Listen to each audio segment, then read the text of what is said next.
Bom dia, uma alegria imensa estarmos na casa de Meimei, nesse domingo abençoado, esse domingo de sol, para ouvirmos falar sobre Maria, Maria Madalena, Maria de Magdala.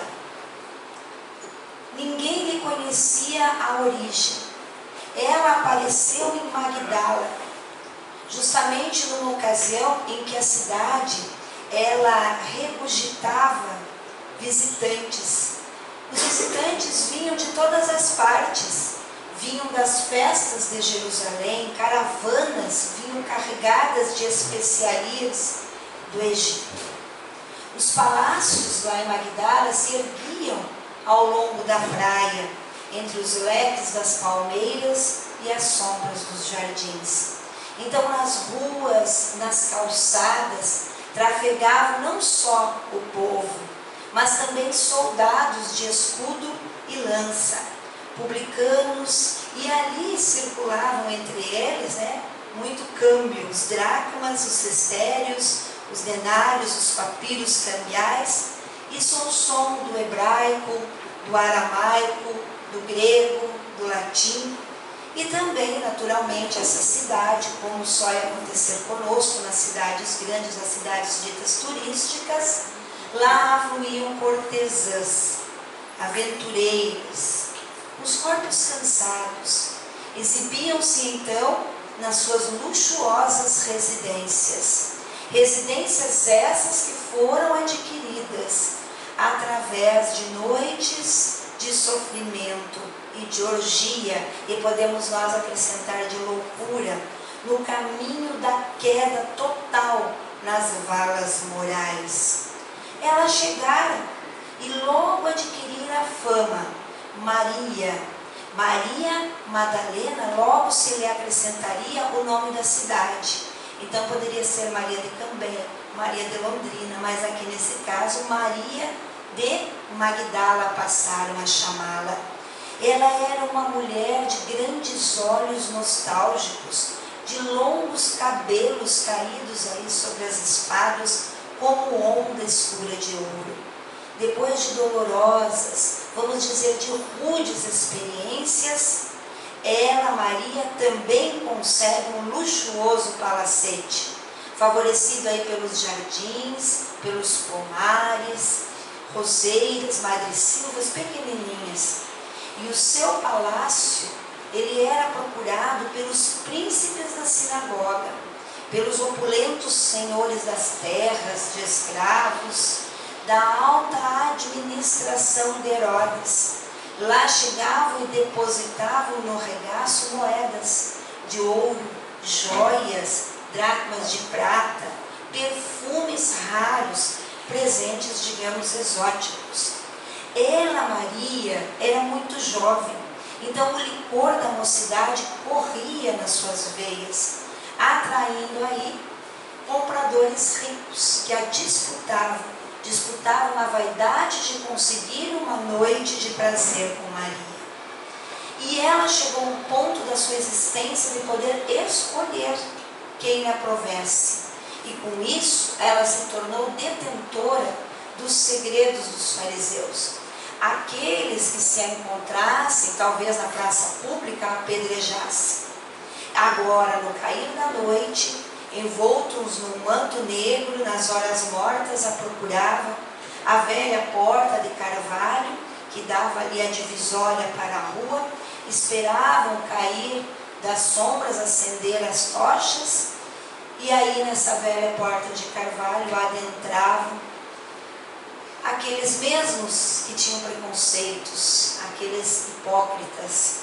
Exibiam, se pudessem, a honra de apedrejá-la, agora queriam ali uma noite de prazer. Lá nesse palácio ela possuía linhas gregas sóbrias, tudo quanto a nossa ambição ainda hoje diz que produz felicidade. Perfumes raros, essências, alabastros trabalhados, tapetes persas e também arcas abarrotadas de joias. Essas arcas, ela era de mogno, trabalhada artisticamente à mão, e ela tinha moedas e tinha servos originários de vários países. Tudo quanto a nossa vaidade diz, portanto, que produz felicidade. E nessa imensa residência rica, cheia dessas preciosidades, Maria se sentia vazia, vulgar e atormentada. A sua condição de mulher rica não lhe mudava o caráter infame de pobre meretriz, mercadora dos perfumes da ilusão. Em longas e tristes noites de solidão, parecia que ela ouvia vozes zombeteiras que lhe xingavam, e quase sempre Maria experimentava os incomparáveis tormentos da obsessão. Ela então, com a sua mente já cansada, e por que não dizer até a carne, ouvia aquelas vozes que diziam então os outros ela ser endemoniada, e ela acabava temendo ser realmente. Então Maria de Madalena ou Magdala não era feliz. Surda tristeza minava ela, entregando ela por vezes dias seguidos a profunda amargura, o que nós conhecemos hoje como depressão. Espíritos infelizes a tomavam, e em noites variadas ela ficava assim com os olhos esbugalhados, ficava alheia, perdido aí o olhar nos mistérios insondáveis das distâncias. E nessas horas, as servas tinham uma ordem: qualquer homem que a procurasse, naquele período que ela passava, ela não recebia. Alguns com isso se sentiam preteridos e chegavam a dobrar o valor, tudo em vão. As mulheres, talvez mais felizes do que ela, atrás dos muros, invejavam-na, detestando, e então ela tinha, Maria, ânsia de quê? De paz. Nesse imenso cairel das paixões aniquiladoras, Maria tinha um sonho.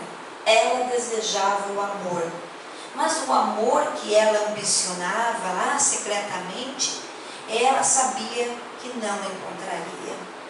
O amor que ela conhecia até então era luxúria, era dissabor. Ela acreditava, Maria, num amor que fosse feito de paz, de ternura, de doação plena. No entanto, ela não esperava usufruir. Ela era sumamente infeliz, aguardando, quem sabe, um dia um guerreiro que passasse impiedoso e a levasse, ou as pedras aí na praça pública. Mas Maria tinha um coração generoso. Ela gostava de ajudar.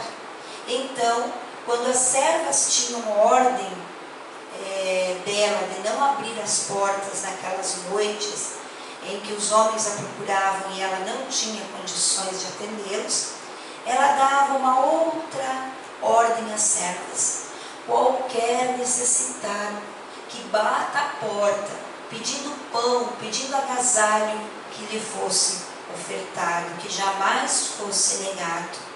Então, quando de tempo em tempo a serenidade possuía sua mente, ela, Maria, voltava à infância risonha, vinham novamente os sonhos, lembrava dos dias festivos, mas surpreendia-se, voltando à realidade, vamos dizer para ela naquele instante, causticante. O nome dele soava na acústica dos corações, como uma melodia suave de uma harpa tangida ao longe. A dor foge ao contato de suas mãos, e a luz dilata pupilas mortas. Uma alegria espiritual invade aqueles que convivem com ele. Ele é a esperança estranha que está agora empolgando os corações. Onde eles se encontravam, assim comentavam todas as vozes acerca de Jesus. e as servas de Maria de Madalena conversavam sobre ele. Ele agora trazia nelas um fascínio estranho no olhar. Aquele olhar que antes era morto, que antes era sem vida, agora tinha vida. Chamavam-no libertador e ainda completavam dizendo que ele não era um qualquer libertador. Aqueles que prometem quebrar as algemas da escravidão política e social, mas um singular libertador que oferecia paz perene e libertação total, que oferecia tranquilidade, segurança íntima, independente da situação física que transitassem. E assim nas praças, nas praias, pelos caminhos, as multidões o seguiam, fascinadas, como se ele exalasse felicidade naqueles dias rudes de provação, de miséria. E numa noite de perfumes primaveris, instada por uma serva de confiança, uma serva dedicada, uma serva fiel, Maria permite um diálogo sobre ele. Naquela noite ela trazia o coração preso, parece que ela sentia que aquelas forças estavam se aproximando, atazanando o seu espírito, perturbando totalmente a sua razão e amargurando as suas horas. A jovem que havia escutado Jesus na véspera, falou a Maria: Senhora, hoje ele pernoita perto daqui, em Cafarnaum. Vem, Senhora, venha vê-lo. A voz da serva era quase uma súplica, mas na mente de Maria dançava agora fantasias. E ela então, no seu desespero, considera: receber-me-á o teu rabi? Os rabis, eles costumam ser puros e detestam os infelizes. Levantam a voz para ameaçar com castigo, com punição, aqueles que, igual a mim, tombaram nas rampas da desgraça. O rabi, disse a serva, ama os sofredores, conversa com todos, informando que as impurezas muitas vezes estão ocultas atrás das roupas e ninguém vê. Dignos, então, todos de compreensão e de ajuda. Mas eu, disse Maria quase chorando, tu sabes, eu sou diferente. Senhora, disse a serva, ele veio encontrar o que estava perdido. Vamos, senhora, ele vos receberá. Sou uma condenada, dominada por espíritos imundos. Ele é a porta da redenção. E à noite, balbuciando aquelas luzinhas miúdas no firmamento, quando uma embarcação então cingra as águas rumo a Cafarnaum. O diálogo fora breve. Toda uma vida, porém, perspassou nele. Ao retornar, Maria não era mais a mesma. Uma estranha, uma poderosa transformação imprimia no seu íntimo esperança e ideais nunca sonhados. Sentia-se morrer enquanto o ouvia e sentia-se viver enquanto retornava. Na manhã seguinte, Magdala soube pasma a notícia da conversão da pecadora. Ela começara a distribuir os seus bens e eles começaram a gritar: ela retornará. Outros zombavam: sempre foi louca. Magdala, no entanto, era uma cidade paradoxal. Ela era rica, deslumbrante e hospedava esses caracteres, vamos dizer, exóticos. Pululava por toda a cidade o luxo, o lazer, em todos os tempos. E lá habitava um homem com hábitos estranhos. Ele se chamava Simão, Simão Pedro, não o Simão que nós conhecemos. Simão era um nome comum, como hoje João. Chamava Simão toda vez, a recepcionar, ele chamava as pessoas ilustres que passavam por Magdala, porque Simão tinha ânsia sempre de exibir a sua fortuna pessoal. Então, pelo palacete desse Simão, passaram respeitáveis figuras públicas, figuras da arte, do pensamento, gênios das guerras, sacerdotes, magos, todos aqueles itinerantes, ele fazia um banquete para os recepcionar. E assim, Simão, como todas as outras pessoas, ouviu falar de Jesus. Ficou empolgado com a notoriedade do Galileu e teve a ideia de recebê-lo em seu lar.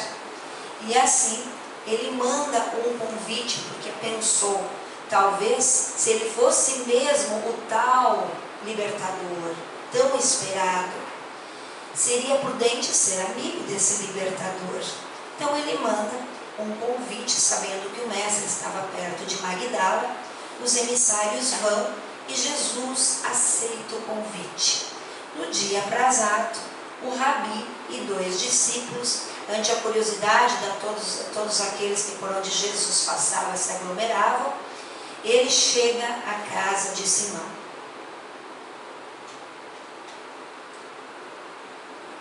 Adentro o recinto estava muito bem decorado, tudo muito bem preparado. Começam a servir ali as entradas, não é? Uma harpa dedilhando ao fundo, porém aquele ambiente pesado, o ar estava pesado. Simão olha ele de canto de olho, achei estranho. Ficou aquele silêncio incômodo. Aí começam as conversas e quase no fim do banquete, depois que já tinham jantado, ouviram-se gritos na porta, alguém batendo violentamente. Quando entra na sala, uma mulher, de cabelos todos desgrenhados, chorosa, uma estranha mulher. Parece que os olhos saíam da órbita vermelha. Ela procura rapidamente alguém, localiza o mestre e cai aos seus pés. Tudo fora tão rápido que Simão não teve tempo sequer de reagir. Aquela mulher, ajoelhada a seus pés, rega os pés de Jesus com suas lágrimas, enxuga com seus cabelos e unge com aquele perfume exótico que ela tinha, que acaba impregnando todo o ambiente. Simão estava apavorado, porque ele conhecia aquela mulher. Ele já havia visitado a casa dela, já havia participado de orgias, e uma estranha sensação toma conta de Simão. Começa a suar frio, mas não consegue reagir, porque conhecia a coragem dela. Era Maria. Vencendo as mais fortes impressões, ela fala quase numa voz súplica: Senhor, eu ouvi a vossa palavra consoladora. Ela já havia escutado a mensagem. E diz ela: venho ao vosso encontro. Tendes a clarividência dos céus e podeis adivinhar como tenho vivido. Sou uma filha do pecado, todos me condenam. Entretanto, mestre, observai como tenho sede do verdadeiro amor. Minha existência, com todos os prazeres, tem sido estéril, amargurada, e já as primeiras lágrimas caem. Enquanto Jesus a olhava com muita bondade, ela continua: ouve o vosso amoroso convite ao Evangelho. Desejava ser uma das vossas ovelhas, mas será que Deus me aceitaria? Quem sabe nós estejamos pensando isso nessa manhã. Já cometi tantos erros, nem vamos falar das outras existências, nessa mesmo. Será que Deus me aceitaria? Mas Maria tem a oportunidade de tirar essa dúvida com o Filho de Deus. E eu, o profeta Nazareno, olha com muito amor para ela e diz: Maria, diz para nós outros hoje, levanta os olhos para o céu, regozija-te no caminho, porque escutastes a boa nova do reino de Deus, e Ele te abençoa as alegrias. E agora Jesus vai fazer uma analogia para que ela compreendesse. Acaso, Maria, poderias pensar que alguém no mundo estivesse condenado ao pecado eterno? Onde então o amor do nosso Pai? Nunca vistes, Maria, a primavera dar flores sobre uma casa em ruínas? As ruínas são as criaturas humanas, porém as flores são as esperanças em Deus.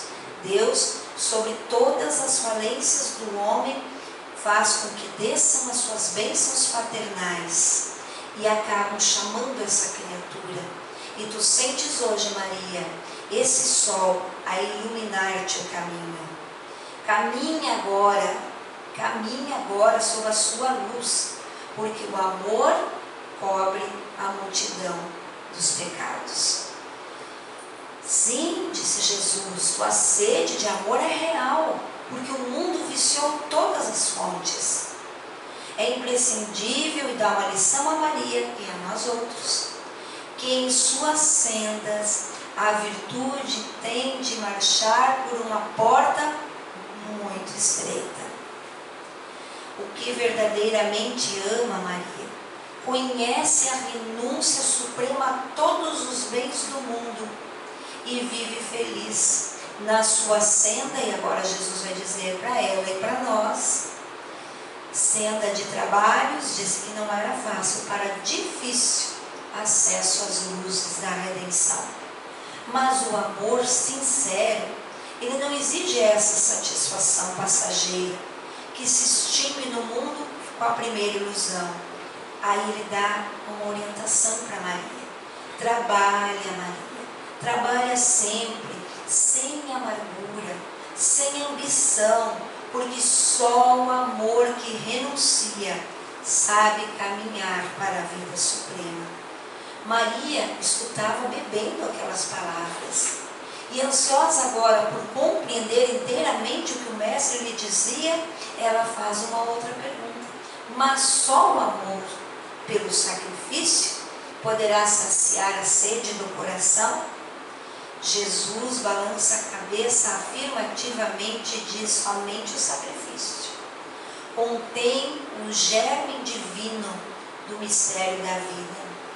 Viver bem é uma frase, vejamos lá no final da existência de Maria, que ela levará por toda a existência a partir daquele momento. Viver bem é saber imolar-se. Acreditas, disse Jesus, que o mundo pudesse manter o equilíbrio próprio, tão somente dos caprichos muitas vezes antagônicos, criminosos, dos que elevam-se à galeria dos triunfadores? Toda a luz humana vem do coração experiente e brando dos que foram sacrificados. Um guerreiro, disse o mestre, muitas vezes ele está ali coberto de louros e tem os gritos da vitória sobre aqueles cadáveres que estão ali, que ele aglomerou no chão. Mas somente aqueles que fazem bastante silêncio para que se ouça a mensagem de Deus são vitoriosos, porque o primeiro ele pode fazer alegria por alguns minutos. Os segundos constroem uma estrada definitiva para a eternidade. Maria, na tua condição de mulher, já pensastes o que seria do mundo sem as mães, exterminadas muitas vezes no silêncio, no sacrifício? Não são elas as mães, as cultivadoras do jardim da vida?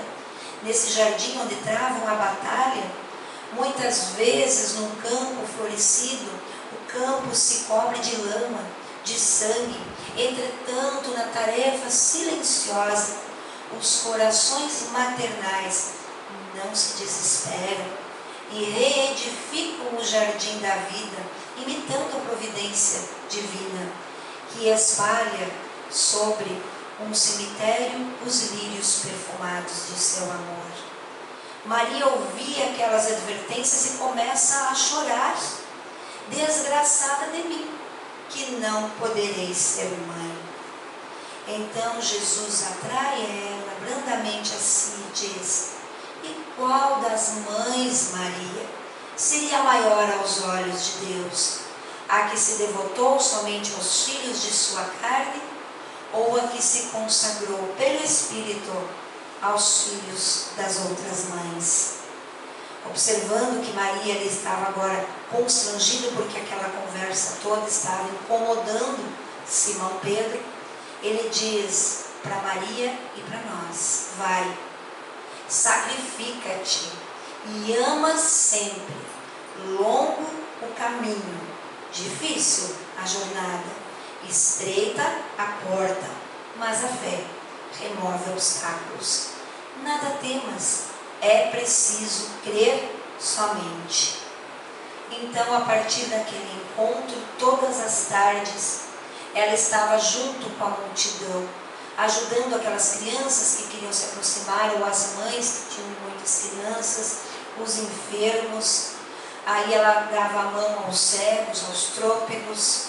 A arrependida agora estava ansiosa pela renovação total, pôs-se seguir Jesus por onde ele fosse. E chegado aí os dias da denúncia de Judas, a prisão de Jesus, o julgamento arbitrário, Eila, acompanhando-o para o Gólgota, permaneceu junto ao pé da cruz, junto com Maria e o discípulo João. Quando a cabeça dele cingiu, ela pretendeu uma vez mais cingir, mas ficou ali, paralisada. No domingo, indo ao túmulo com Joana de Cusa, Maria, mãe de Jesus, e outras mulheres, encontrou aquela pedra do sepulcro removida e dobrados os lençóis que haviam envolvido o corpo de Jesus.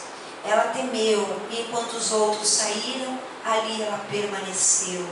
E tudo foi muito rápido. Ela, Maria, teve a impressão que uma aragem, no sul fala aragem, é uma brisa, passou por ela perfumada. Ela voltou-se para trás e viu a poucos metros um homem que perguntou: por que choras? O que buscas? Aquela voz, aquele perfil, ela não pôde concluir. Rabone, o deslumbramento dominou. E ele diz: não me detenhas. Vai para os meus irmãos e dize que eu sigo para meu Pai e para o vosso Pai, para meu Deus e para vosso Deus. Ela, Maria, foi em êxtase anunciar aos discípulos que vira Jesus. E eles não creram. Por que haveria Jesus de aparecer a ela, justamente a ela? Somente Maria, a mãe de Jesus, acreditou nela, porque o coração maternal sabe, né, tem aquelas intuições. E assim os dias se seguiam, foram de saudades, as notícias que chegavam, o encontro com os jornaleiros a caminho de Emaús, a pesca incomparável. E após 40 dias junto aos 500 discípulos, ela o viu ascender com as mãos levemente postas para todos e desapareceu. Ela desejou seguir com os novos disseminadores da Boa Nova, que temeram que a sua presença pudesse ser perniciosa, não quiseram Maria no seu grupo. Então, mais uma vez, ela tem aprovação, porque na nossa existência, assim, talvez adentremos uma casa religiosa, uma casa espírita, encontramos alento, consolo, conforto, atendente fraterno, os passos, melhoramos. Não quer dizer que lá na frente, mais dias, menos dias, as provações não nos busquem novamente, para nos testar, para testemunharmos a verdadeira mudança. E assim foi com Maria. Ela experimentou uma vez mais solidão e também abandono. Mas ela passa agora a andar e a falar sobre o que ela vira e ouvira de Jesus. Ela passa a pregar.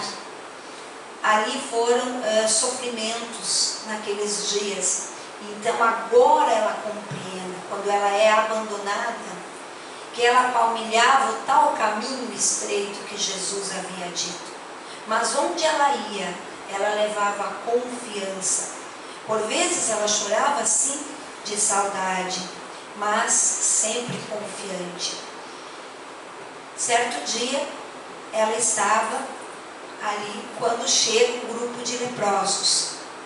Esse grupo de leprosos pergunta por Jesus, e logicamente todas as portas, janelas se fecham, mais ou menos como está hoje, né?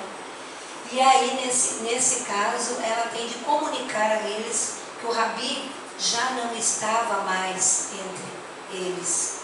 Os rostos daqueles homens, daquelas pessoas, estavam ulcerados. Mas quando Maria falava de Jesus, porque agora ela passa a falar para eles de Jesus, ela percebia uma alegria. E aqueles olhos que estavam sombrios agora se enchem mais uma vez de vitalidade, de ânimo. E ela fala que Jesus ensinou a vencermos o mundo com bom ânimo. Então ela passa até que as autoridades tiram eles, né, mandam para o vale dos leprosos, e ela, Maria, os acompanha. Nessa fortaleza da fé, ela vai até o vale com eles, prega, cada dia ela vê mais que aquilo está, aquelas migalhas, como ela diz que oferece a eles, eram migalhas, mas que estavam agora trazendo conforto antes da partida. E eles se rastejavam muitas vezes, beijavam sua túnica, até que certo dia Maria também percebe manchas violáceas e compreendeu que também havia contraído a doença. Ela fica por um tempo ali até que ela sente saudade e ela quer novamente rever os amigos, lembra de João, de Maria, e ela sai do vale e ela passa a quase que mendigar, depender da caridade dos outros no caminho, mas ela não consegue chegar até o final. Passa mal e por largos dias de padecimento debateu-se entre a vida e a morte. E numa noite, quando atinge o auge das profundas dores, a sua alma estava repleta de recordações. Os olhos estavam selados, né? Ela não conseguia abrir as pálpebras.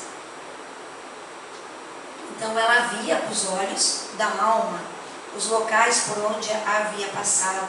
E ali os companheiros da fé cristã, que ela ia encontrando pelo caminho, estavam orando, fazendo preces próximo a ela. Quando ela se desprende, e o seu espírito parecia transpor agora as fronteiras da eternidade radiosa. De tempo em tempo, antes dela desencarnar, ela arfava e voltava, até que em dado instante seu peito não mais arfou. Quando ela sente uma mão no seu ombro, olha para trás e escuta novamente a voz do Mestre. Era Jesus dizendo: Maria, já passaste pela porta estreita, amaste muito, vem agora para o meu reino. É assim que nós vemos a trajetória de Maria, Maria de Madalena, Maria Magdala, e ficamos a pensar quais as lições de Maria Madalena que nós podemos aplicar hoje na nossa reforma íntima. Primeiro, nada é impossível. Se ela saiu daquela condição que nós vimos, né, de luxúria, meretriz, apegada aos bens, e conseguiu o desapego, conseguiu a transformação, é porque nós também temos esse potencial. E é para isso que nós estamos aqui. E vivenciando, vamos dizer, dadas as proporções, uma época similar. Porque Maria estava ali diante da peste, que podemos nós dizer aí, com essa pandemia. O que estamos levando de bom aos nossos irmãos? Será que estamos, como vimos na palestra passada, reclusos com medo? Logicamente aqui estamos com todas as precauções e vamos seguir o que as autoridades nos impõem. Mas há uma autoridade maior e ela nos pede que falemos de fé, de esperança, que doemos aquilo que temos, muitas vezes sobrando, não como o óbolo da viúva, mas um pouquinho que temos, possamos aí doar. Que nesse trabalho que nós temos feito às quintas-feiras com os moradores de rua em Londrina, o Jantar Fraterno com Gonçalves, o que eles têm relatado? Que com a pandemia as doações diminuíram. Então os alimentos agora são menores, né? Chegam em menor quantidade. Então que nós possamos fazer a nossa parte. Aí tem o trabalho que vai retornar para os restantes. Quanto trabalho nessa casa, quanto trabalho na cidade de Londrina e mundo afora. Vamos fazer como Maria, seguir o Mestre, porque viver bem é saber imolar-se, para que finalmente possamos, ao chegar ao plano espiritual, também ouvir, não do mestre, porque seria muita pretensão, mas do nosso amigo espiritual: já passaste a porta estreita, adentra agora a verdadeira pátria, o verdadeiro mundo. Essa é a nossa grande ambição enquanto encarnados aqui. Muita paz, muita luz para todos.